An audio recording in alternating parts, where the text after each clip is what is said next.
Gallery Church family, obviously I'm coming to you from the 1840s building courtyard. And I would like to take a couple moments while I'm here to talk to you about like the reopening of our gatherings. We are all aware that our governor made an announcement this week about the state opening up, but we also are underneath the authority of our local mayor. And let me just take this moment right now to remind us to both be praying for our governor and for our mayor. They have an incredibly difficult job to do, and they are having to seek a lot of counsel just like we have. But we are, as I understand it, in Baltimore City, as the time of me recording this video, we are currently under restrictions that keep us at 25% indoor occupancy or up to 25 people. I'm very disappointed that that's where we still are in the city right now. And I know that many of you are very disappointed in that as well. And I believe that at some level, we all want to be back. Even a lot of you that are aware of the dangers more so than others and are hesitant to come back. I know inside of us, there's a yearning and a longing for us to be back. But after seeking counsel, I felt like it was really important that I put in video just to keep things clear. After seeking counsel and praying and staying informed with medical personnel, we have made the decision. We are going to continue to have our online worship gatherings through the phase 2 reentry status, all the standards that go with phase 2. And we are going to step into phase 3 as a state, but I don't believe we are stepping into phase 3 as a city. And we are not going to change our posture towards online worship until we are well in and through phase 3. So let me be clear. Nothing is changing immediately. Some of you, I believe, are going to be incredibly encouraged by this. You're thinking, wow, they're seeking wise counsel. Wow, you go church staff, you go elders, we're so proud of you. And then others of you are going to be so disappointed in this decision. And you want to know like how to verbalize your disappointment. So I just want to tell you that we want to hear your disappointment, but we want you to do it with love. And so staying off of social media and bashing the decision is one thing I'm requesting. Email us, call me, and let's talk about it. I want us to channel our disappointments, and I want us to be a church that is truly walking in unity and oneness, because in many ways, we are all disappointed, and I know we're all trying to figure out how to handle our disappointments. And others of you want me to provide us with an exact date, like on this date, we are going to start gathering at the 1840s building. I cannot give you that date. I think it would be unwise for me even to hint at a date, but know this, that we will give you information as soon as we know. So, but here's what I can tell you, and here's what I want you to stay focused on. If you've already tuned out the video, I hope that somehow you come back to this, because it's not just about us being clear about that we're staying online. There's other things that we need to be extremely clear about. You need to know this, we are working behind the scenes to get ready for reopening. We are in the process of assembling a team that I believe is going to ensure that we're ready. They're going to help us be ready from the places that we park along the street here and around the building. They're going to be helping us know how to get into the stairs and out of the building, how to sanitize the bath. We are going to be prepared when we are allowed to enter back into this space again fully. And I want you to know that. But I would like for us to stop asking the question, are we reopening, and replace it with a different question. So the questions a lot of times are shaped around, well, when are we going to be allowed to reopen? And do you understand about reopening? That is a question that is going to be hard to drill down on. And I have a question that I believe is going to be easier for us to draw our attention into and seek a lot of clarity around. And here's the question. How can we be the church? How can we be the church? That's the question. I want us to remember, for those of you that have had a chance to go through our intentional living strategy, the pandemic has not stopped that strategy. We can continue to be a display of God's greatness where we are living, where we're learning, where we're working, and where we're playing, even underneath the restrictions of social distancing and the ways in which we're not functioning like we were prior to the pandemic. We can be the church by intentional living. I believe that this is time for you to get out your notes and get a refresher. For those of you that have never been through it, we're going to offer an online class to introduce you to how we are the church by intentionally living our lives. And we can participate in the church wherever we are, and we're going to be making that clear, because that nothing is going to stop us from accomplishing that. So here's the best way for us to walk in this when we look at our entire church. The first is baptism. Many of you have never been baptized, and right now I think we all need a fresh reminder of what it is like to be immersed into the love of the Father, Son, and Holy Spirit, and how we express that through water baptism. I think it'll be fantastic for us to release that out and allow people to see it and experience it wherever they're watching us. So let us take steps towards baptism. If that's you, let us know. We're ready to figure out how to broadcast that baptismal gathering. So the first is baptism. The second is groups. We call them growth communities. They're the small group life of our church. And these communities are meeting mostly online. Some of them are meeting outdoors.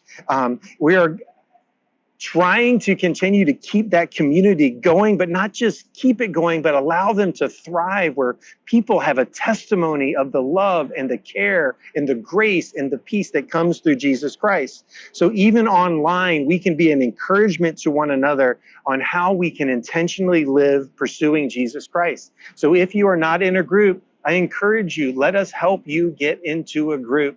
And those of you that are in a group, or you've been maybe slow to participate, or your participation has dwindled, do not allow that to happen. Let us walk in our growth communities with intentionality and discipline, because I know that's going to bear fruit of us being the church in Baltimore. The third thing that we need, the first two is baptism in groups. The third is to serve. We can serve one another and our community in ways that are safe. Our deacons have been proving that by how they've been serving those without homes in our hand washing stations and in sanitation kits and food distribution. Coming to the Lord's table with those that we're quarantined with is a reminder that we can remind ourselves of the hope we have in Jesus Christ and the physical disciplines of that. But there are so many other ways that we need to be helping one another. Our gallery kids workers have been sharing with me how many of our parents are needing our church to step in and help them in ways that provide assistance to them. We have parents that are working from home and trying to help their kids with online education, and they need us to serve them. Could you give time during the day to help one child, one family? Our deacons are serving. We need to be engaged with them. How can we participate in that? If you want more information on ways that we can serve, please continue to reach out to us. You can do that through givehelp@gcbdowntown.com. You can email us at or communicate with us through the Get Connected part on the app. Those are ways that we can do this. We need volunteers to be trained and equipped to do important work inside of our church family right now, especially to families with children, and especially walking alongside our deacons. We have to continue to serve those around us. That was the testimony of Christ, and we want that continued testimony to be in us. And the fourth thing that we need to be engaged in is giving. We are slightly behind in our giving. We can be the church in ways with our generosity. Some of you have been giving way above and beyond, and I thank you for that. There has not been a need presented to us that we have not been able to meet, and I'm grateful for that. But we need to maintain our faithfulness in giving. So could you, like my family, figure out ways of increasing giving in this time? I'm grateful my income hasn't been impacted. And so would you look at your capacity to give If you're not giving, start. If you're currently giving and you can increase your giving, maybe 2%, maybe 3%, maybe 10%. I don't know what your capacities are, but I just ask for you to sit with our Father in heaven and allow the Holy Spirit to communicate to you, how are we the church? What is obedience in this time under these circumstances for us in the area of giving? Would you join my family and continue to be faithful givers through the pandemic? And then this last part, I think it would be number 5. So if you're tracking with me, baptism, our growth community, serving, giving online, and the last is invitational life. Let's invite people. Continue to share the message online, whether the subscription through YouTube or Facebook, however you are watching these gatherings. Would you invite others to do so? Would you invite people to meet with you at a park and everybody watch on their phones together and then discuss the sermon or at least participate in it together? Could you be invitational with your life? There are people that you are seeing, whether through social media or in person. I don't want us to wait till the pandemic is over to talk about the great love of Jesus Christ. We can do that now. Would you join me in doing that through online hangouts, through hangouts in the park or over coffee, or as our restaurants are increasing capacity? Could we have healthy meals with people and invite them into a relationship with Jesus Christ? I know that the political climate of our country right now is making it difficult on us, but let's not let that difficulty muzzle us in representing Jesus Christ in what we say and how we live. So here's the deal for the church. This is my heart. The church was never meant to be just an hour or two on a Sunday. It was never meant to be that. It has always been meant to be lived with our lives each and every day of the week. We are the church all the time. You never have to question that. You are always the church. We are brothers and sisters, and the church is always together. We're always in this with one another. And so we are going to thrive over the next few months. We are going to be the church. I need you to hang in there with me. I need you to stay connected to our ways of communicating. The app is the number one way. Please move the app to the first page of your phone so that it is on the page when you're looking at it and you can see if there's notifications. Please check your notifications. We do not want to inundate you with information, but it is our best way of continuing to communicate. The next best way for us is on Facebook and through our social media. We are posting the announcements on those platforms. Please be disciplined to go and check the app and our social media. I believe all of us have access to that. So please check those notifications, move them to places where you will see them. We are going to continue to meet in this courtyard for what we call pop-up patios, and we're going to continue to meet in this courtyard for prayer nights. That is not going to change, and we have had some sweet moments in the safety of distance and masks together that have been filled with laughter and lament and praise and joy and worship and intimacy with one another and the Father. If you have not joined us in that, we can socially distance enough in this courtyard and celebrate the oneness in Jesus Christ together in a way that will keep us safe. But one thing is going to be changing in the next couple of weeks.